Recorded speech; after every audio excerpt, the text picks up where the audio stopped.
Hey guys, it's Stephen here. So this is going to be the very first study sesh, and today our session is going to be on DNA replication. DNA replication is important because our cells are constantly dividing, and each cell needs um, the correct amount of DNA, and it needs the DNA in order to create proteins. And as our whole body is made of proteins, that is why DNA replication is so important, because we need that DNA and we need enough copies of it. And so what I'm going to do is go through all of the most important components of DNA replication, and as we're going through it, we're also going through the process. So just keep track of where we are at from start to finish. So the first thing we are going to look at is the components, and so what we're going to firstly look at is gyrase. Gyrase is an enzyme, and keep in mind everything that we're going to talk about are enzymes because they end with ASE.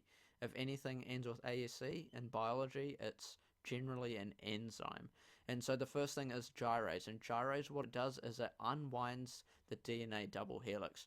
Remember that the DNA is like the double helix essentially is like a ladder that has kind of twisted, and so because of this twisted ladder shape or a double helix shape, um, for it to be replicated, it needs to be unwound, and that's what gyrase does. Essentially, gyrase unwinds that DNA double helix, allowing the next couple of enzymes to do its job. And so the next enzyme that does its job is topoisomerase. And so when the DNA is being unwound, as it's unwinding, it creates a lot of tension in the rest of the DNA.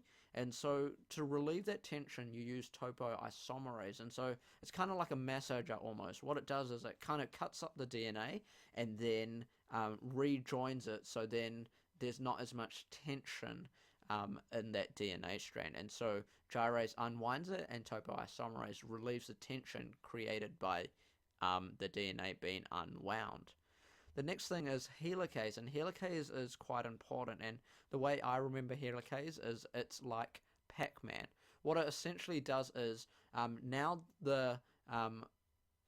think about the DNA strand as being like a ladder. So each side is two different sides of that DNA.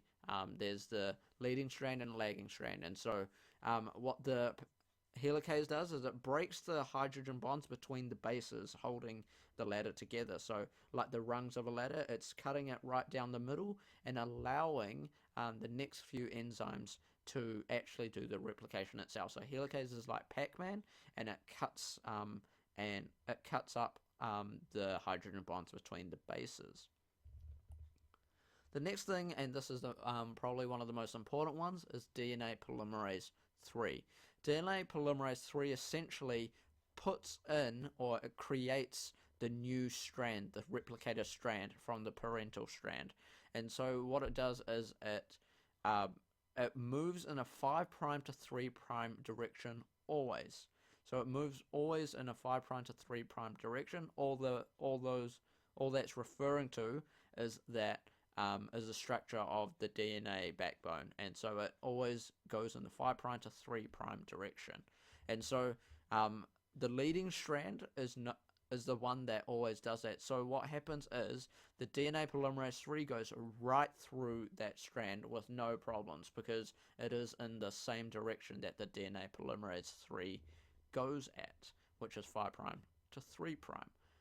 But we got this other strand. So your DNA has two strands, right? So your leading strand is the one, there's no problems, and it goes straight through. But then you've got the lagging strand, and the lagging strand goes in the opposite direction. It goes in the 3' to 5' direction.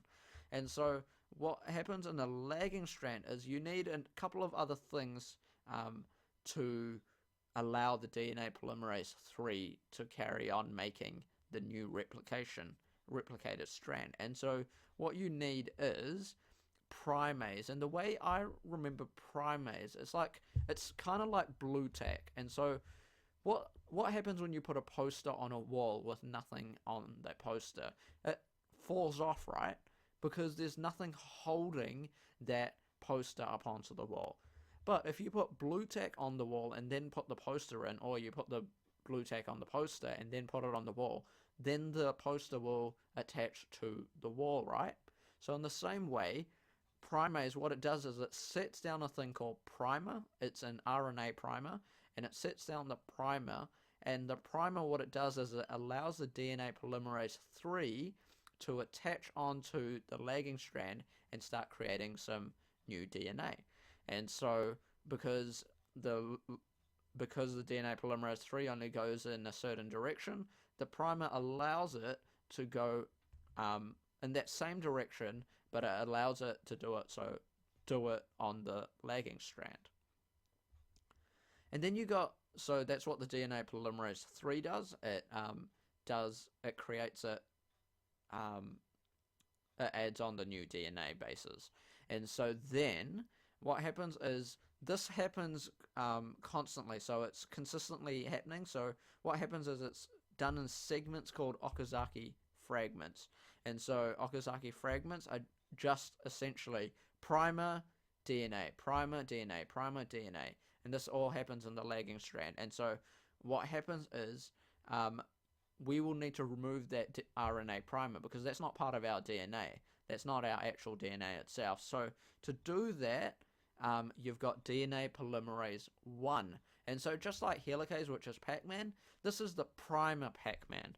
That's how I remember it. So what it does is the DNA polymerase 1 goes on that lagging strand and it starts eating up or chewing up the RNA primer, and it replaces it with proper DNA. And so that's what that does. It eats it up and replaces it with proper DNA. And then finally, there's DNA ligase. Because these have been in segments called Okazaki fragments, it all needs to be glued up together. So the lagging strand needs to be glued up together, and that's what DNA ligase does. It joins it all up and it glues it all together. So then you've got two continuous new strands. And so you've got the leading strand, which has already gone straight through and replicated, and now you've got linear, or now you've got a linear DNA strand for the lagging strand, and you got the two parental copies. So essentially you got 4 copies of DNA compared to when you started with just 2 copies of it. And so that is DNA replication simplified, I guess. I hope you've enjoyed it. Can you please subscribe and like it, and let me know what you want to learn next. Thanks.